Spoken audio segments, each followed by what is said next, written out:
Olá, boa tarde. Regressamos com a nossa rubrica em torno do Concílio Vaticano II. Connosco está o Dom António Marcelino, Bispo Emérito de Aveiro.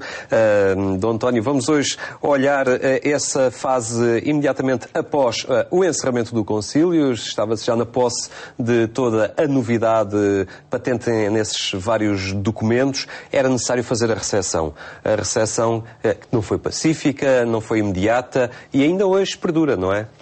Eu gostava de sublinhar que a recepção do concílio foi precedida de gestos altamente significativos. O Paulo VI foi o grande, ia dizer, catequista do concílio. Não perdia ocasião nenhuma que não fosse caminhar nesse sentido. E eram os seus gestos, não é? Os gestos que teve significativos com o Patriarcato de Nágora, com as vindas para fora de Roma, com a internacionalização da Cúria, internacionalizou a Cúria, que até aqui, quem estava lá, um italiano, só os italianos. Eram praticamente só italianos. O próprio secretário de Estado é francês, ele escolhe francês, o Biot. A própria Cúria se referia aos outros como os transalpinos, não é? Quer dizer, isso é tudo novo, não é? Reintegrou os teólogos, até aqui não recebidos, fez o sino dos bispos, porque ele quis atirar a batata quente para ele e para os bispos.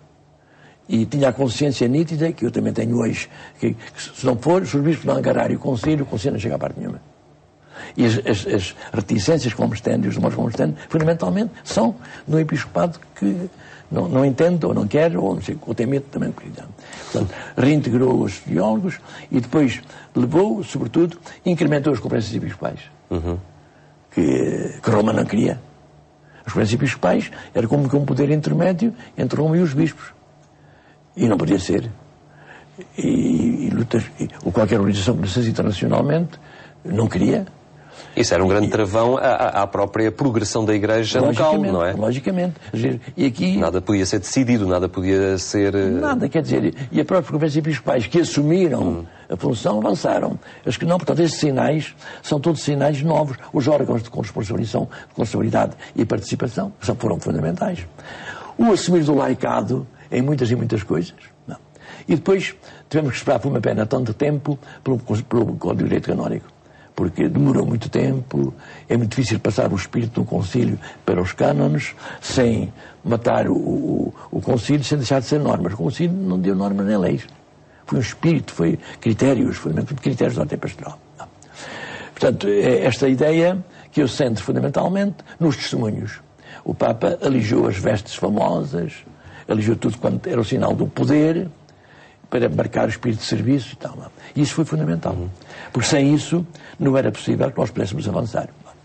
As tensões que houve na sala conciliar, houve depois na sociedade. Houve na igreja, houve os opositores ou os muito prudentes que ficaram a ver o que é que ia acontecer, esperando que não acontecesse nada.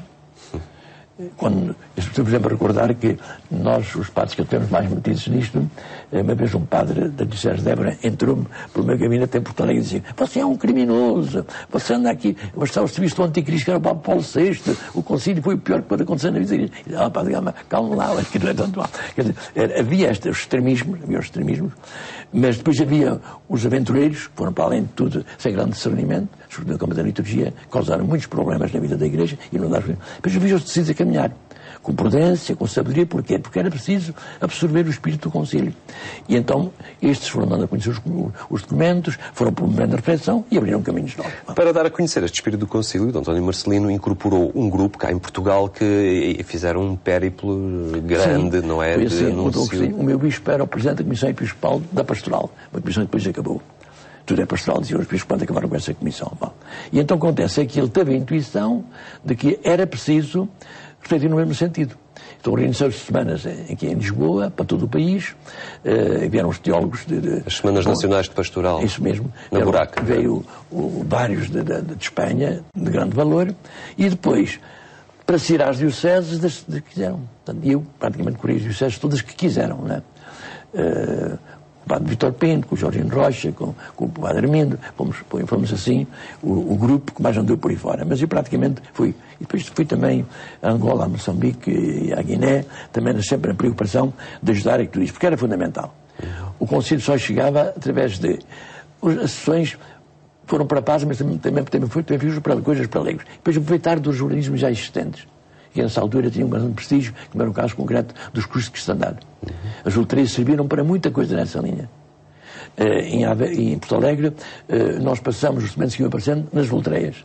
Era o primeiro, e apanhava muita gente, não é? Bom, portanto, quer dizer, este espírito só foi possível porque houve um bispo de uma comissão, e os outros bispos associados a ele, e depois os bispos estão mais atentos, foi possível isso. Bom, e constituiu uma coisa muito importante, muito importante. Depois foi apoiado por coisas também que foram nascendo ou já existiam. Por exemplo, o conhecimento da liturgia, o Secretariado Nacional da Pastoral Litúrgica, que começou logo os encontros nacionais, que são bem quase no início, né? E não pararam mais.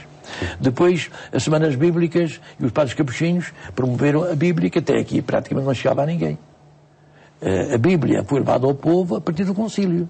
Até ali era uma coisa, era um livro de gente mais a partir do concílio. Novas edições, possibilidades, grupos bíblicos, etc. Mas tu disse o Espírito Conciliar que deságua isto tudo. E depois, até ao momento, nós encontramos que há muitas outras inovações que começaram nessa altura a partir de um grupo que não desistiu. Ainda hoje, só o Conselho não vai para a frente porque os cristãos se instalaram ou desistiram. Porque quando são teimosos, vai mesmo. E, sobretudo, há omissões que me parecem graves, que o laicado não é ainda totalmente aproveitado.